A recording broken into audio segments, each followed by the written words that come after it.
Just on a side note, I have to say Yeah. I saw Wild at Heart in the theater when it came out several times, and my movie theater obviously chose to look the other direction as to how old I was. But when that movie came out on VHS, and of course we weren't watching things in widescreen yet, the end credits with the Love Me Tender and Sailor and Lula were stretched up Ooh. just so the credits could come in. I was like, oh God, there needs to be something to fix this. And then lo and behold, widescreen came in, and thank God, because that was a nightmare. Yeah. Well, that or pan and scan, and I mean, that's horrible because you're missing, wherever it's going, you're just missing crap, and Yeah. it's important. I mean, the frame is the frame, so I remember being in film class and they showed us the opening scene to Blue Velvet in widescreen. I had never seen it in widescreen. I'd only seen mm. the VHS. And so when I saw the school kids crossing the road and you could read the whole stop in the road, I was like, this is amazing. How come I can't watch this on video like this? But he had the laser disc.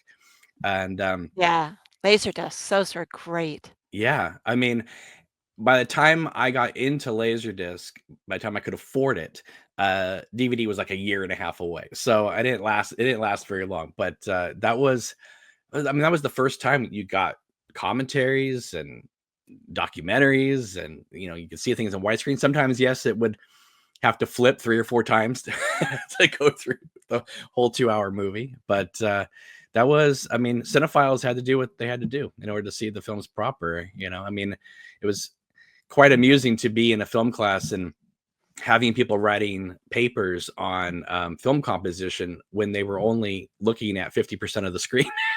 It's like, no. Yeah. There's a unicorn on the right side of the screen. I promise you. Like, you have to incorporate that in. But they couldn't see it. It was on video. And Oh, yeah. Well, I mean, I'm terrible this way, but, growing up, so, I was a young kid, and I would watch these movies on television. That's how I would see movies. I couldn't even afford, like, VHS and let alone Laserdisc.